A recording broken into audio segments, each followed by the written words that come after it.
മറ്റു വാർത്തകൾ നോക്കാം. അതിവേഗ റെയിൽപാത വിവാദത്തിൽ മുൻ നിലപാട് തിരുത്തി ഇടതു നേതൃത്വം ശ്രീധരനുമായി ഒരുമിച്ച് പ്രവർത്തിക്കാൻ തയ്യാറാണെന്ന് LDF കൺവീനർ TP രാമകൃഷ്ണൻ വ്യക്തമാക്കി. കേന്ദ്രാനുമതി തന്നാൽ ശ്രീധരനുമായി യോജിച്ച് പ്രവർത്തിക്കുമെന്നും പരസ്യമായി പ്രതികരിച്ച് ഇടതു നേതൃത്വം.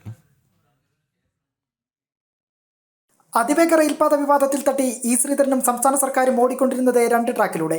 മുഖ്യമന്ത്രി പിണറായി വിജയനും CPM സംസ്ഥാന സെക്രട്ടറി MV ഗോവിന്ദനും ഒരു വശത്ത് വിമർശനമായി നിലകൊള്ളുമ്പോഴും മെട്രോമാന് കുലുക്കമില്ല. ഫെബ്രുവരി 15 മുതൽ പൊതുജനാഭിപ്രായം രൂപീകരിച്ച് മുന്നോട്ടു പോകാനാണ് ശ്രീധരന്റെ തീരുമാനം. ഇതിനിടെയാണ് ട്രാക്ക് മാറിയുള്ള LDF കൺവീനർ TP രാമകൃഷ്ണന്റെ എൻട്രി. കേരളത്തിന് അനുകൂലമായ ശ്രീധരന്റെ അഭിപ്രായം അംഗീകരിക്കാൻ സർക്കാരിന് മടിയില്ല. ഇക്കാര്യത്തിൽ സർക്കാരിന് പിടിവാശിയില്ലെന്നും ശ്രീധരൻ തയ്യാറാണെങ്കിൽ കേന്ദ്രം അനുമതി തന്നാൽ യോജിച്ച് പ്രവർത്തിക്കുമെന്നാണ് TP രാമകൃഷ്ണന്റെ പ്രതികരണം.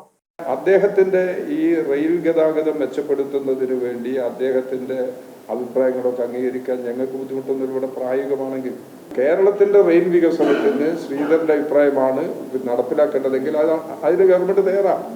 അതിലൊരു പ്രത്യേക വിരോധമോ മറ്റു പ്രശ്നങ്ങളൊന്നുമില്ല. അപ്പോൾ അത് ഇനിയും അദ്ദേഹം തയ്യാറാണെങ്കിൽ അദ്ദേഹത്തിന്റെ പദ്ധതികൾ ആവിഷ്കരിച്ച് പ്രായോഗികമായി നടപ്പാൻ കേന്ദ്ര ഗവൺമെന്റ് കൂടി അംഗീകരിക്കുകയാണെങ്കിൽ ഗവൺമെന്റിന് ഇക്കാര്യത്തിൽ പിടിവാശിയൊന്നുമില്ല. നാളത്തെ കേന്ദ്ര ബജറ്റിൽ അതിവേഗ റെയിൽപാതയ്ക്കുള്ള സഹായത്തിന് ഇടം ലഭിച്ചേക്കുമെന്നും നേരത്തെ ശ്രീധരൻ വ്യക്തമാക്കിയിരുന്നു.